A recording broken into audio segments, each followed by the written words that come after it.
people setting off from Tintagel Castle for high Brasil in the teeth of a sou'westerly gale, with the spray flying all over the castle and the horses of the hills wild with fright.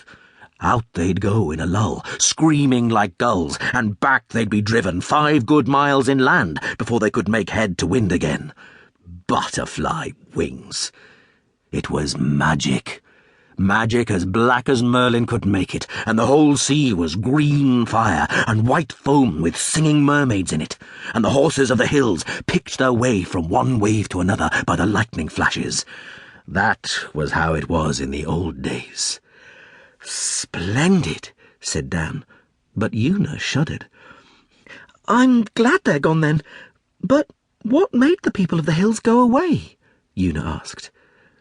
"Different things. I'll tell you one of them some day. The thing that made the biggest flit of any," said Puck. "But they didn't all flit at once. They dropped off, one by one, through the centuries. Most of them were foreigners who couldn't stand our climate. They flitted early." "How early?" said Dan. "A couple of 1,000 years or more. The fact is, they began as gods. The Phoenicians brought some over when they came to buy tin, and the Gauls, and the Jutes, and the Danes, and the Frisians, and the Angles brought more when they landed. They were always landing in those days, or being driven back to their ships, and they always brought their gods with them.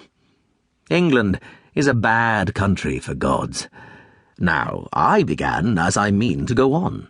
A bowl of porridge, a dish of milk, and a little quiet fun with the country folk in the lanes was enough for me then as it is now. I belong here, you see, and I have been mixed up with people all my days. But most of the others insisted on being gods, and having temples and altars and priests and sacrifices of their own." "People burned in wicker baskets," said Dan, "like Miss Blake tells us about." "All sorts of sacrifices," said Puck. "If it wasn't men, it was horses, or cattle, or pigs, or method."